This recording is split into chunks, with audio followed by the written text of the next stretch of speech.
The year is 2025, a year that marks a significant shift in the global economic landscape. The global trade landscape is shifting. International trade routes, once bustling with activity, are now facing unprecedented challenges.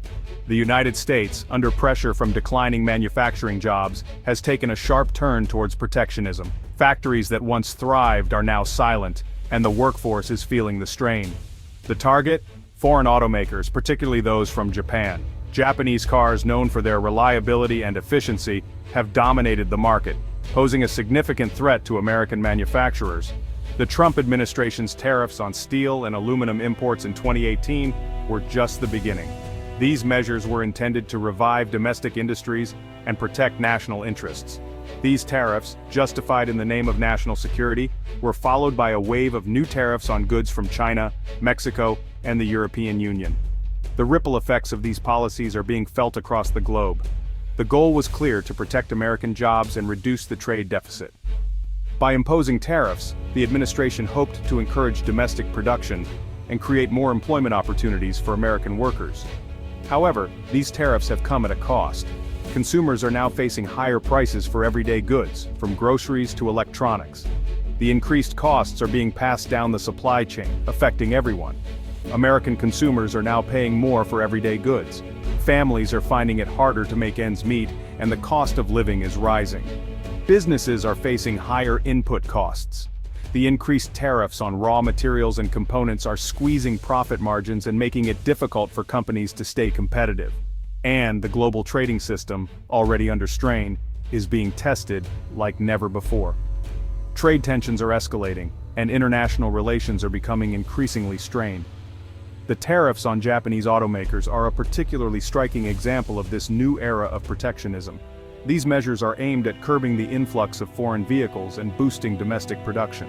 The U.S. auto industry, once a symbol of American manufacturing might, has struggled to compete with Japanese rivals known for their quality and fuel efficiency. The competition has been fierce and the stakes are high. The tariffs are meant to level the playing field, but their impact is far-reaching and complex. Economists are debating the long-term effects, and the true cost of protectionism is still unfolding. As the world navigates this new era, the balance between protecting domestic interests and fostering global trade remains a delicate and contentious issue. The impact of the U.S. auto tariffs on Japan was swift and significant. Almost overnight, the landscape of the Japanese automotive industry began to change. Factories that once buzzed with activity started to experience a noticeable slowdown. Japanese automakers, long accustomed to exporting their vehicles to the American market, were suddenly faced with a significant barrier to trade. The tariffs imposed by the U.S. government added a new layer of complexity to their business operations, forcing them to rethink their strategies. The tariffs, which added thousands of dollars to the price of Japanese cars sold in the U.S., made them less competitive. This price hike was not something that could be easily absorbed by the manufacturers or the consumers. It created a ripple effect that was felt across the entire supply chain. American consumers, faced with higher prices, began to opt for American-made vehicles or delay their purchases altogether. The shift in consumer behavior was evident in the sales figures, which showed a marked decline in the number of Japanese cars being sold in the U.S. As sales declined, Japanese automakers began to feel the pinch. The once thriving dealerships started to see fewer customers, and the factory floors that were once bustling with activity began to quiet down. Profits fell, and some companies were forced to scale back production and lay off workers. The impact was not just limited to the automotive sector, it extended to the workers and their families, creating a broader economic challenge. The tariffs had rippled through the Japanese economy, impacting not just the auto industry, but also related sectors such as steel and electronics. The interconnected nature of these industries meant that a hit to one sector had cascading effects on others. The Japanese government, caught off guard by the sudden shift in U.S. trade policy, was initially slow to respond. The policymakers were faced with the daunting task of mitigating the impact of the tariffs while trying to maintain economic stability. However, as the impact of the tariffs became clear, Tokyo realized that it needed to act quickly and decisively to protect its vital auto industry. The government began to explore various measures, including negotiating with the U.S. for tariff relief and providing support to the affected industries. The goal was to cushion the blow and ensure that the Japanese automotive sector could weather the storm and emerge stronger. Faced with a shrinking U.S. market, Japanese automakers found themselves at a crossroads. The economic landscape was shifting and the stakes were higher than ever. Japanese automakers responded with a mix of pragmatism and strategic maneuvering. They knew that a knee-jerk reaction could spell disaster, so they opted for a more calculated approach. Rather than engaging in a tit-for-tat trade war, they focused on mitigating the damage and positioning themselves for the long term. This meant looking beyond immediate profits and considering the broader implications of their decisions. Toyota, Japan's largest automaker, opted for a two-pronged approach. This strategy was designed to not only address the current challenges, but also to set the stage for future growth. First, it announced plans to increase production at its existing U.S. plants, a move designed to appease the Trump administration and reduce its exposure to tariffs. By doing so, Toyota aimed to maintain its competitive edge in the American market. Second, Toyota doubled down on its investments in fuel-efficient vehicles and electric vehicles, anticipating that these technologies would become increasingly important in a world shaped by climate change and stricter emissions regulations.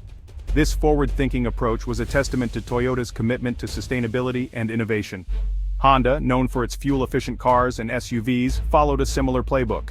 The company recognized the need to adapt to the changing market dynamics and took decisive action.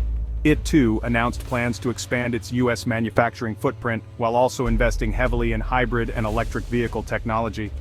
Honda's strategy was aimed at securing its position as a leader in the automotive industry.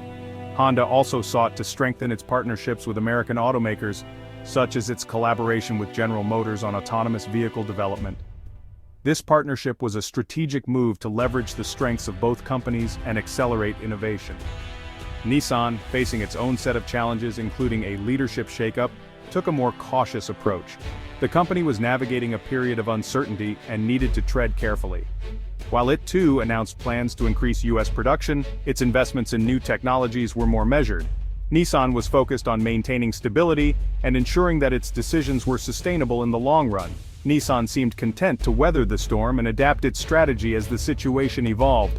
The company was prepared to make adjustments as needed, demonstrating a flexible and adaptive approach to the challenges it faced.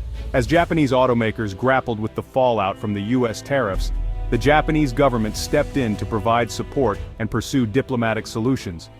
Recognizing the vital importance of the auto industry to the Japanese economy, the government offered a range of incentives to encourage domestic production and investment in new technologies. These incentives included tax breaks, subsidies, and streamlined regulations. At the same time, Tokyo launched a diplomatic offensive to try to resolve the trade dispute with Washington. Japanese officials engaged in a flurry of meetings with their American counterparts, arguing that the tariffs were harmful to both economies and urging a negotiated solution. However, these diplomatic efforts were met with limited success. The Trump administration, emboldened by its protectionist stance, seemed unwilling to back down from its demands for concessions from Japan. The trade dispute dragged on, creating uncertainty and tension between the two longtime allies.